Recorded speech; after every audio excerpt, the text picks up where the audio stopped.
Today we are continuing on with our analysis of the villains of the Dream SMP. I've gone through the list of characters on the Dream SMP and narrowed the list of villains down to 8 members, and today we are going to look at our second villain, SapNap. If you haven't seen the previous video breaking down the villainy of Jack Manifold, I highly recommend that you go and watch it. Also, consider subscribing so that you don't miss any more of these videos. Although I'm releasing one just about every other day, you can always just come back in a couple days and it'll be taken care of. So, alright, let's dive in. In case you haven't seen the first video in this series, let me quickly break down the way we are going to look at each villain so that way you'll understand the grand scheme of things. To start off, I dove into this endeavor with the goal of being able to name the greatest villain of the Dream SMP, but in order to do that, I need an understandable and comparable way to evaluate each villain, so that way we're looking at everyone through the same lens. The way that we are grading our villains is based off of an article from Masterclass. In the article, they list 5 points that make a great villain: a strong connection to the hero, clear morality, a worthy opponent, compelling backstory, and that the villain should be fun. We're going to break down each of these 5 points as we look at the characters, so if you don't fully grasp the concept of each point right now, it'll all be made clear by the end of the video.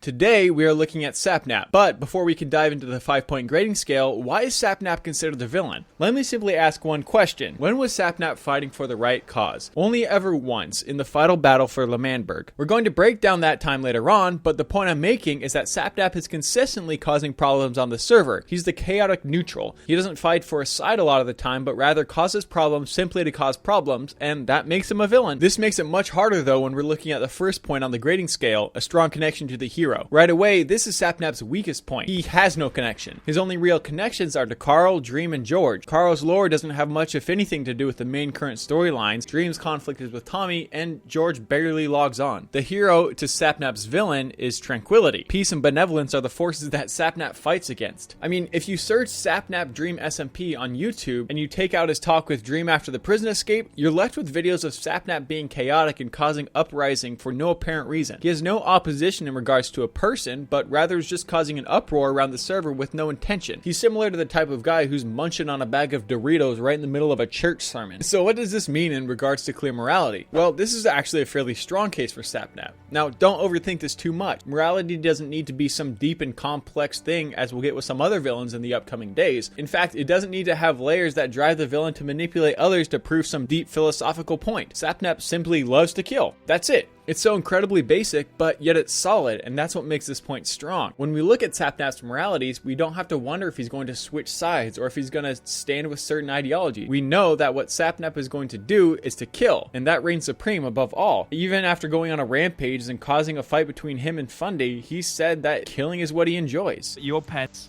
Oh, Fundy. My pets, I think the grave, all the animals downstairs, the fish, and the pants. Are they worth all my pets? Half of that has nothing to do with it. Fundy, I'm not a man. I'm not a man of mercy. I am very bloodthirsty. I to be honest with you, Fundy, I enjoyed this type of stuff. So, Shovel!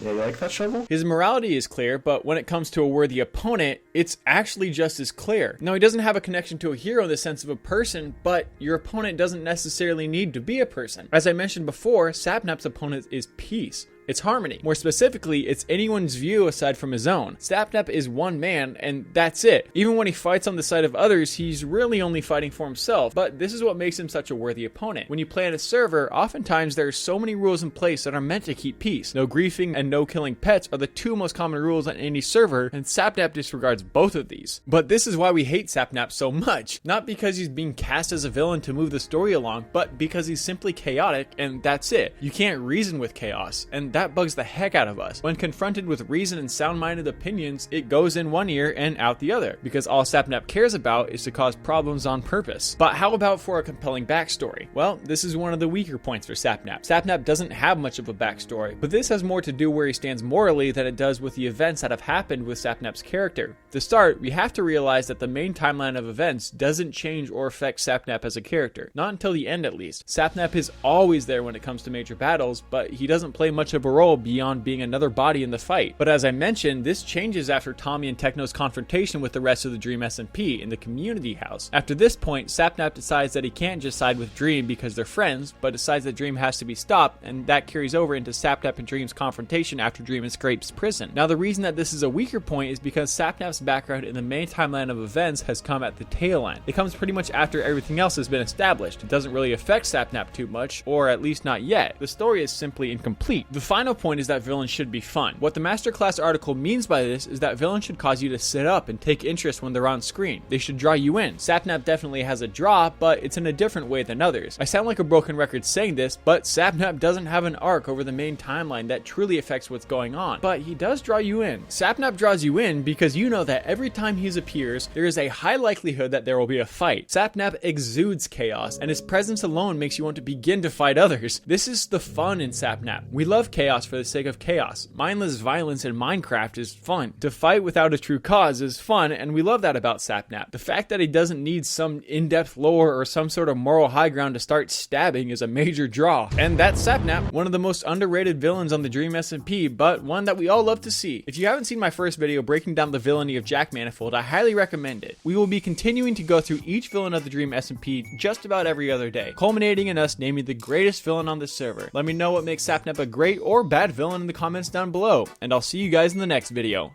Adios!